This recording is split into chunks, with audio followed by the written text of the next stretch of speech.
আসসালামু আলাইকুম। হাসান খালেদ, সভাপতি, বাংলাদেশ তৃণমূল পার্টি, আপনাদের সাথে।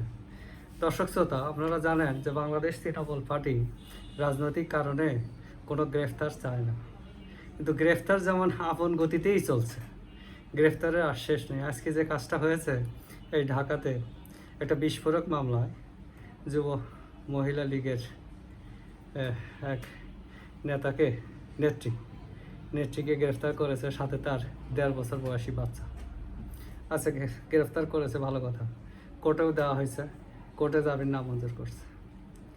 এই ঘটনাটাকে কিসের সাথে তুলনা করা যায়? এইখানে কোনো মানবতা, কোনো ন্যায্যতা, কোনো কিছুই কি কাজ করলো না?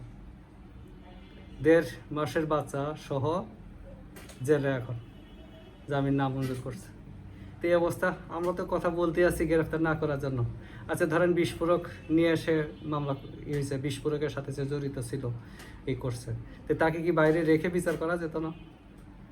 তাকে তো জেলের বাইরে রেখেও বিচার করা যেত। এখন এই 1.5 বছরের বাচ্চাটাও জেলে।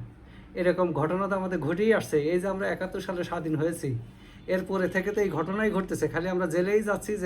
জেলে কি আছে? কি এইখানে কি আছে? এই যে একটা হ্যারাসমেন্ট, আমরা কি বাংলাদেশের নাগরিক না? এই যে আজকে যে বাচ্চাটাকে সহ মাকে জেলে দেওয়া হলে কি বাংলাদেশের নাগরিক না? তাকে কি রক্ষা করতে হবে না? হ্যাঁ, আমরা খালি আইনই দেখব, অপরাধী দেখব, কিন্তু তাকে রক্ষা করব না।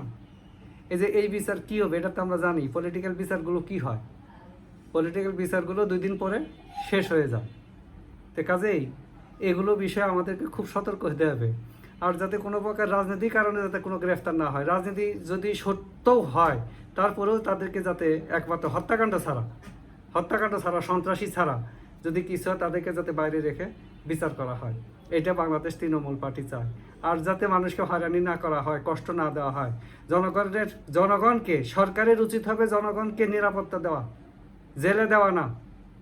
আর যদি সে অপরাধ করে, একমাত্র হত্যাকাণ্ড ছাড়া, দুর্ধর্ষ মামলা ছাড়া, তাদেরকে যাতে জেলে রেখে বিচার করার চিন্তা না করা হয়, তাদেরকে জামিনে দিয়ে বাইরে রেখে বিচার করা হোক।